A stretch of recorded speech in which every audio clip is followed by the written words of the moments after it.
Comme chaque année, au 1er mai, depuis plusieurs années maintenant, le Front National organisait à Paris son traditionnel défilé en l'honneur de Jeanne d'Arc, l'occasion d'une mobilisation des troupes pour les législatives.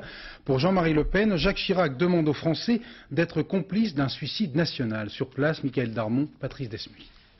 Candidats sur le trottoir avec leur cocarde, s'il vous plaît.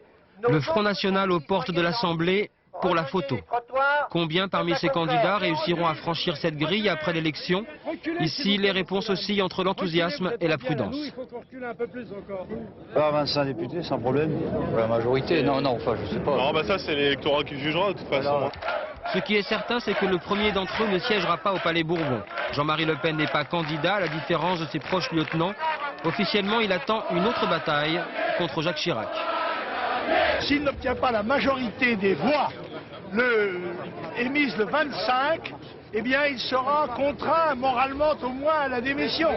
Et qu'à partir de là, une campagne électorale présidentielle doit se préparer et que personnellement, je suis en train de me préparer à la mener. Retour sur le début d'une journée continue cette année pour le FN. La France frontiste défile entre Rivoli et l'Opéra.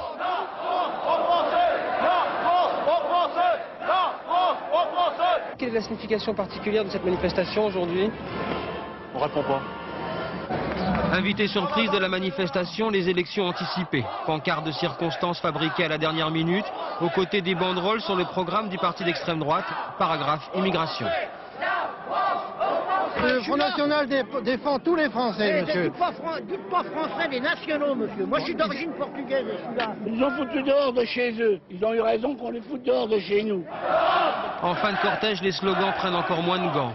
Américains, complices, Israël, assassin! Ces militants révolutionnaires d'extrême droite défilent devant la tribune officielle après les autres délégations. Quelques instants plus tard, place de l'Opéra, c'est au tour de Jean-Marie Le Pen de faire son discours.